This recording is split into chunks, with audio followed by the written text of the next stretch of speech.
Welcome sa Pinas Showbiz News ngayon.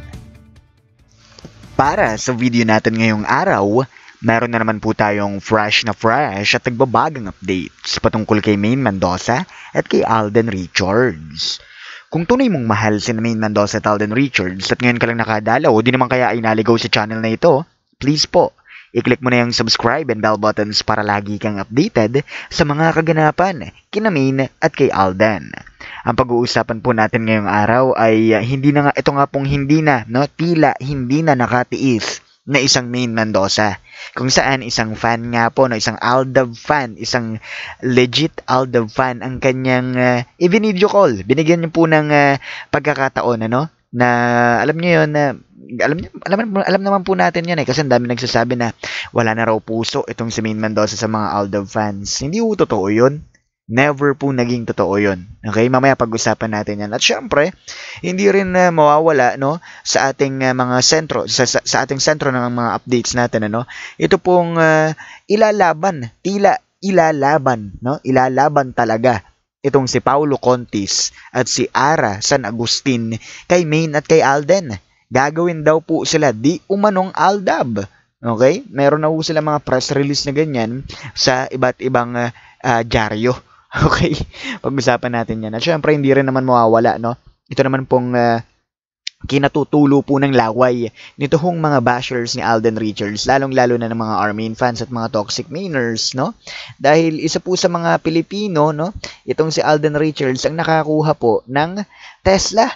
Alam niyo ba kung ano yung Tesla? Mamaya pag-uusapan din natin yan. Sabi ko naman sa inyo, basta't may kinalaman kay Maine at kay Alden, araw-araw po natin pag-uusapan ang mga bagay na yan. Okay?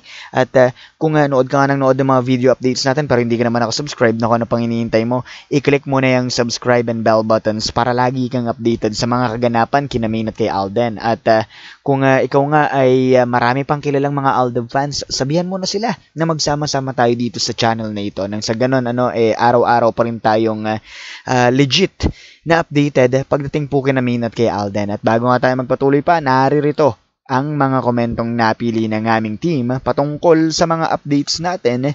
Kani-kanina lamang, unahin natin ang naging komento nitong si Miss Doris Latupan. Sabi niya rito, "True Mr. Pinas, I do believe na sooner i-reveal na ng Fulkerson couple and I have a strong feeling na gustong-gusto na nilang magsalita. Marami kasing mga humaharang kaya ito nauudlot, 101% sure. Di yan naabot ng 15 years. Alam nila na marami pa tayong mga true-blooded Aldab Nation na naghihintay sa tamang panahon. Marami pa silang dapat ayusin. We need to be more patient, strong, and always be positive. Kailangan nila tayo. Sa atin sila humuhugot ng lakas. Ang mahalaga, hindi naman sila nagkulang sa pagpaparamdam sa katotohanan, kaya ako I'm willing to wait na makakamit din na natin yan in God's will. Kapit lang tayo sa Kanya. Thanks Mr. Pinas. God bless. Aldab hanggang dulo." And I agree with your statements, Miss Doris Latupan. Talagang hindi ito aabot ng 15 years. Kahit na ito yung ginawa ng Itbulaga, dito po kay Francis Magalona at dun sa kanyang iba pang pamilya, iba pang mga anak, hindi po ito mangyayari kina Maine at kay Alden sa loob po ng napakatagal na panahon. Naniniwala po kami na sila na mismo ang gagawa ng paraan para dito. Kasi ngayon pa nga lang, di ba? Tama po yung sinabi ninyo na hindi nagkukulang sa pagpaparamdam itong si Alden Richards at saka si Maine Mendoza. Totoo yun. At para naman sa igalawan natin komento, mula naman po kay Miss Ellen Amorao. Sabi niya rito, "Good day, Mr. Pinas. Maraming salamat sa pagbabasa ng comment ko. Nag-comment nga ako sa video na yon. Bukod sa mga sinabi mo, Mr. Pinas, ay bakit may mga flowers, ang mga cake ni Panot?" Kaya sabi ko, girl ba ang my birthday? Ba't may mga flowers sa cake? At huwag magtaka kung andon si Nanay Dab at Tatay Dab dahil alam naman natin na kasapi din sila sa Sarsuela. I don't think na aabutin ng 15 years ang pag-amin ni RJ dahil ba naman sa case ni FM sa Aldab. Let's wait and see, 'di ba? And think positive, ano? Thanks sa update, Mr. Pinas. Stay healthy and God bless. And God bless din po sa inyo, Miss Ellen Amra. Well, dun pa lang po sa cake, kahit wag na tayo mag-focus sa kung ano-ano pa, 'di ba? If you are a man, 'di ba? If you are a man who's having a birthday, sa tingin mo ba, bibigyan ka ba naman ng mga bulaklak na bubulaklaking mga cake na tulad ng ganyan, di ba?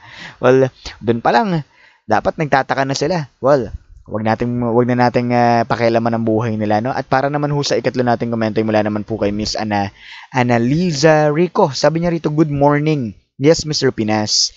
Buti na lang, ikaw mismong nagsabi.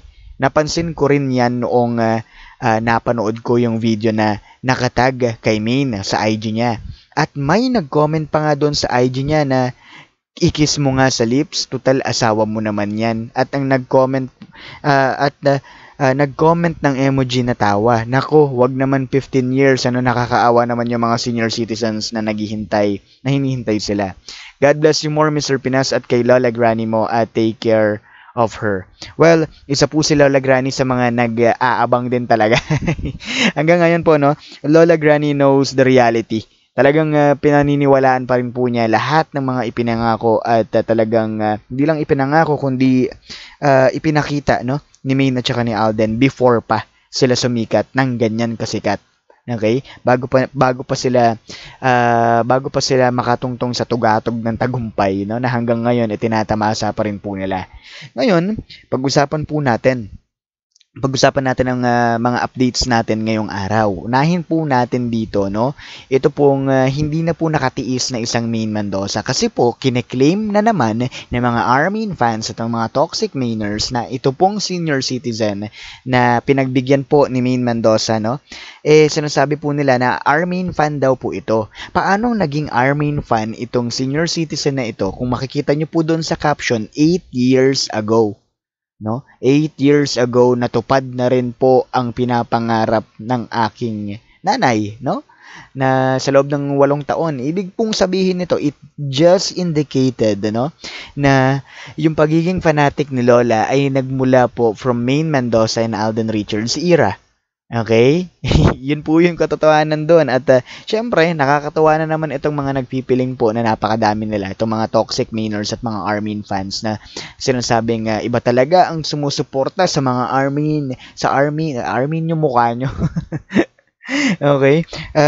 Hindi po totoo yung ganyan, ano? Hindi po totoo yung ganyan na 8 taon. Diyos ko po, lukuhin nyo lelang ninyo. Pag narinig ng ibang mga Aldab fans yan, dinalaman na naman ninyong katotohanan, di ba?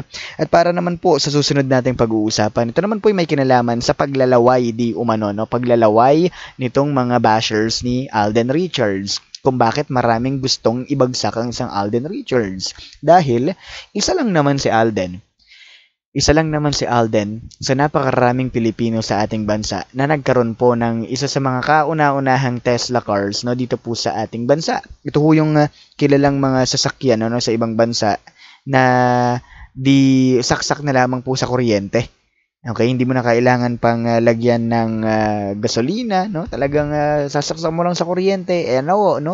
At may sasakyan ka ng talagang first class po, no? Pagdating po sa technology. Ganun ho yung Tesla na yun. At ito ho ay nagkakahalaga at tumataginting ng ayoko na pong banggitin dahil nakakalula po talaga. Okay? At ang susunod po natin na pag-uusapan, ito naman po ay may kinalaman kay Paulo Contis. No? Dito ho sa Peking Itbulaga naman. Alam niyo naman tayo dito, gumigit na lang tayo na. Dito ho sa Peking Itbulaga.